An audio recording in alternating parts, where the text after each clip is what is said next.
তবে এখন কথা হচ্ছে যদি এই রাষ্ট্রপতিকে নামাই দেওয়া হয় বা ওনাকে কিছু করা হয়, এটা হচ্ছে যে সাংবিধানিক একটা শূন্যতার তৈরি হবে, যেটা কিন্তু একটা প্রবলেমের মধ্যে ফেস করতে হবে। সেই কারণেই আমরা এই কথাটা বলতে, দেখেন এর আগে একবার চেষ্টা করছিল, ওরা পারে নাই, কারণ সেনাবাহিনী দেয় নাই বা বিএনপি রাজি ছিল না।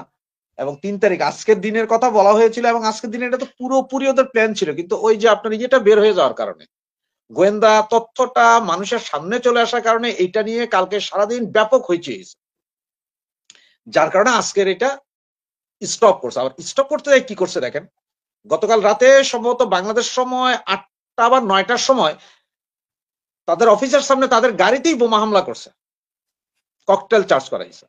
এটাও তারা নিজেরা করেছে, কারণ দেখেন এটা ককটেল এর আগেও ফুটছিল, তো ককটেল শুধু ওনাদের অফিসের সামনে, গাছের তলায়, গাড়ির তলায় ফুটবে কেন ভাই? আমি যদি ককটেল মারি, ককটেল মারলে তো আমি হাসনাত সার্জিস এদের একেবারে মুখের ভিতরে ঢুকাইয়া দিয়ে মাইরা দিব, কারণ আমি একটা ককটেল মেরে যদি পালাই যাওয়ার রাস্তা যদি থাকে, তাহলে তো আমি ওর অফিসের ভিতরে এমন ভাবে মারবো যে 20 জন লোক মহিলা যাক, আমি তো পালাইতে পারবো, সমস্যা তো নাই। কিন্তু সেটা হয় না, শুধু এগুলো হচ্ছে যে সবটা নাটক। আর সেনাবাহিনী যে কি করতে চাইতেছে সেটা আসলে খুবই দুরূহ বুঝার, কারণ এই সমস্ত খেলাটার ভিতরে কিন্তু সেনাবাহিনী আছে। আপনি একটা জিনিস খেয়াল করেন যে আমেরিকার ডিপ স্টেট যখন চিন্তা করে যে আপনাকে ক্ষমতা থেকে নামাবে, তখন আপনার বিরুদ্ধে মৌলবাদীদেরকে ইউজ করবে, ইউজ করে ধরেন আমাকে আনলো ক্ষমতায়, আবার আমাকে যখন ক্ষমতা থেকে নামাইতে হবে তখন বললো যে আমি মৌলবাদীদের পক্ষের লোক, মৌলবাদীদের পক্ষে কাজ করি, সুতরাং আমারে নামাবে। পুরোটা যদি ডিপ স্টাডি করতেছে, তারা তাদের পারপাস সার্ভ না হওয়ার আগ পর্যন্ত এইসব খেলা চলতেই থাকে। আমান ভাই, বলুন, শুনতে পাচ্ছেন নিশ্চয়ই? হ্যাঁ, এই যে আমরা জুলাইয়ের সময় পুলিশ, হাজার হাজার পুলিশ হত্যা হলো, সেনাবাহিনীও কিন্তু কম বেশি হত্যাকাণ্ড শিকার হয়েছে, প্রায় আনুমানিক 1-1.5 মতো হবে। এটা সেনাবাহিনীদের মুখের বলা যে আমাদের সেনাবাহিনীর অনেক সদস্যরা হত্যাকাণ্ডের শিকার হয়েছে। সেনাবাহিনীরা এই পুলিশ হত্যাকাণ্ড নিয়ে তাদের কোনো সহমর্মিতা নেই, বা সেনাবাহিনীও যে অনেক হত্যাকাণ্ড হলো সেটা নিয়েও সহমর্মিতা নেই। এবং বর্তমানে আমরা প্রতিদিন দেখতে পাচ্ছি গুপ্ত হত্যা হচ্ছে পুলিশদের উপরে, এসআই পলাশ সাহা থেকে শুরু করে গতকালকেও একজন নরসিংদীতে একজন কে হত্যা করে লাশ গুম করা হয়েছে। প্রতিদিন কিন্তু আমরা পুলিশের লাশ দেখতে পাচ্ছি বিভিন্ন জায়গায় গুপ্ত হত্যা করা হচ্ছে, এবং কারা করছে এটা দেশবাসী জানতে পারছে না, গোপনে হত্যা করা হচ্ছে। এই যে সেনাবাহিনীরা এখনো পর্যন্ত তারা নীরব ভূমিকা পালন করছে, এইটার মূল কারণ কি? যে মানে যারা বেসামরিক লোকজন তারা বেশি শক্তিশালী হয়ে গেছে এটার কারণে, নাকি এখনো তারা ডিপ স্টেটের ভয়ে এইগুলা করছে? আচ্ছা, ধন্যবাদ আপনি আমাকে বলার সুযোগ দেওয়ার জন্য। রাশেদ ভাইয়ের বক্তব্য শুনলাম, দুইজনেরই বক্তব্য শুনলাম, খুব ভালো বলেছেন। এখন ডিপ স্টেটের ব্যাপারে যদি আমি কথাবার্তা বলতে হয়, তাহলে আমি যেটি বলতে চাইবো সেটি হচ্ছে যে ট্রাম্প ক্ষমতায় আসার পর ডিপ স্টেট গুলোকে, আমেরিকার ডিপ স্টেট গুলোকে ট্রাম্প প্রায় ডিসমেন্টল করার চেষ্টা করেছে, ঠিক আছে? তো ডিপ স্টেটের কার্যকারিতা বাইডেন প্রশাসন থাকার সময় খুব বেশি এফেক্টিভ ছিল, এবং তারা সাকসেসফুলি প্রধানমন্ত্রী শেখ হাসিনাকে ডিপ স্টেটের মাধ্যমে সরাতে সক্ষম হয়েছে। এবং ডিপ স্টেটের সাথে শুধুমাত্র আমেরিকা জড়িত ছিল এমনটি না, আরো অনেক বিদেশি শক্তি, বৈদেশিক শক্তিগুলো জড়িত ছিল এর সাথে। শেখ হাসিনার পতনের সাথে খুব ভালো করে জানেন জাতিসংঘেরও ভূমিকা ছিল। জাতিসংঘের ওই মানবাধিকার কি জানি ওইটা কি তুর্ক নাকি কি নাম ভুলে গেছি, তার তো স্পষ্ট বক্তব্য শুনলাম। হ্যাঁ, সেনাবাহিনীকে হুমকি দিয়েছিল যে যদি তথাকথিত ছাত্র জনতাকে থামানোর চেষ্টা করে তাহলে তাদেরকে মানে শান্তি মিশন সহ বা ধরেন জাতিসংঘের যে আরো অনেক সুযোগ সুবিধা আছে, পরিচালিত অনেক সুযোগ সুবিধা আছে, এগুলো থেকে বঞ্চিত করা হবে। তো এই দিকে নাই গেলাম, ডিপ স্টেটের ব্যাপারে এখন আর নাই কথা বললাম। এখন আপনি বলছেন যে সেনাবাহিনীর ভূমিকাটা কি? তো কথা বললে তো অনেক কিছু বলতে হয়। সেনাবাহিনীর ভূমিকা আমার কাছে খুব একটা স্পষ্ট মনে হচ্ছে না। কোন সময় মনে হয় সেনাবাহিনী এই সরকারকে পছন্দ করছে না, আবার কেউ কেউ বলে থাকেন সেনাবাহিনীর ভূমিকা এই সেই। আদতে কি সেনাবাহিনীর কোনো সীমাবদ্ধতা আছে? বাংলাদেশের সেনাবাহিনীর কোনো সীমাবদ্ধতা আছে যে সীমাবদ্ধতার কারণে মানে সেনাবাহিনী বিষ খেয়ে বিষ হজম করতেছে? যেহেতু আমি বাংলাদেশে নাই, আমি এই ব্যাপারে মানে ঠিক বলতে পারবো না, কিন্তু আমার কাছে মনে হচ্ছে যে সামহাও সেনাবাহিনীর কোনো একটা জায়গায় অসুবিধা আছে বা লিমিটেশন আছে। আমি সেনাবাহিনীর উপর কোনো ব্লেম দিচ্ছি না। এখন আসেন ইয়ের ব্যাপারে, ওই আমি, এটা তো কোনো বিপ্লব ছিল না, এটি ছিল সম্পূর্ণরূপে একটি জঙ্গি হামলা।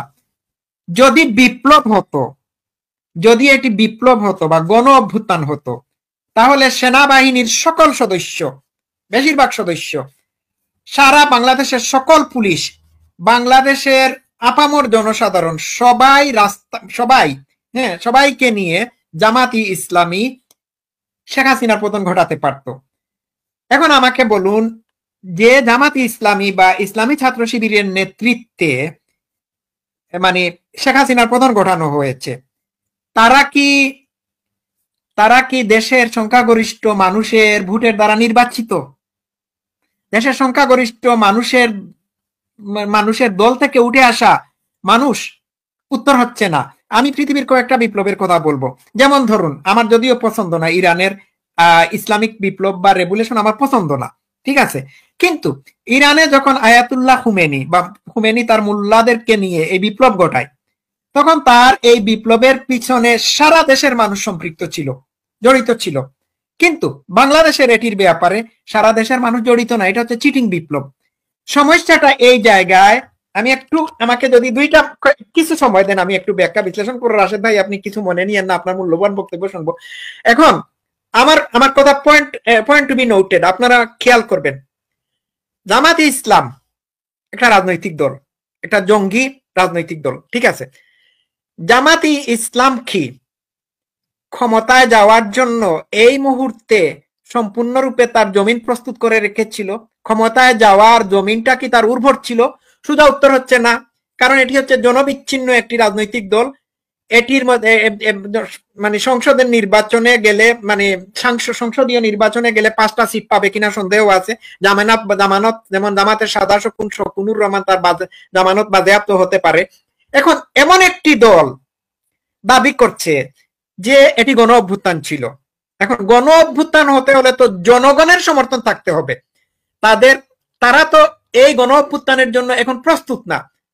তাদের যদি ধরেন, তাদের জামাত ইসলামের যদি গেল 10 বছর যাবত জামাত ইসলামের যদি 90% জনগণের সমর্থন থাকতো, পার্লামেন্টে যদি তারা বেশিরভাগ সিট পেত, ধরেন 50%, 50টা সিট পাইছে, 70টা 80টা বা 100টার মতো সিট পাইছে, অথবা বিএনপির কাছাকাছি, বিএনপির মতো সংসদ নির্বাচনে তারা সিট পাইছে, ব্যাপক প্রচুর সিট পাইছে, তাহলে তারা গণ অভ্যুত্থানের ডাক দিলে জনগণ তাদের সাথে থাকতো। এখন সমস্যাটা হচ্ছে এই জায়গায়, তারা জনগণকে ব্ল্যাকমেইল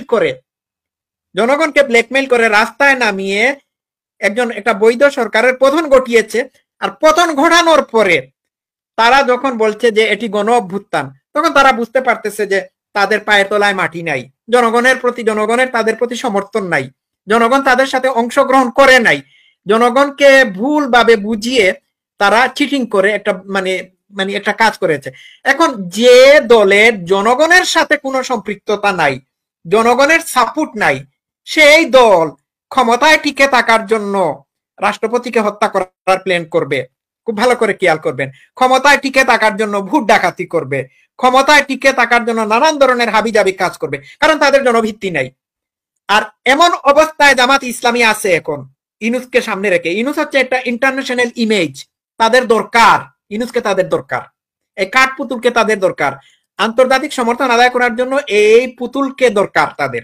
সুতরাং তারা ইউনূসকে ক্ষমতায় বসাইছে ইউনূসের ইমেজ দিয়ে, যাতে তারা সারা পৃথিবীর মানুষের কাছ থেকে সমর্থন নিয়ে আসতে পারে।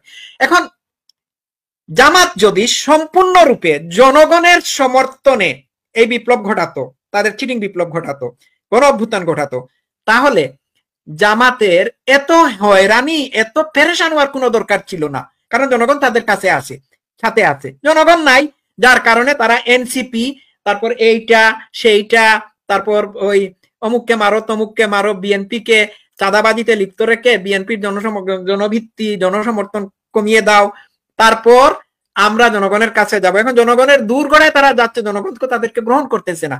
সমস্যাটা জামাত ইসলাম যে জায়গায় ভুলটা করেছে, যে তাদের এই সময় ছিল না যে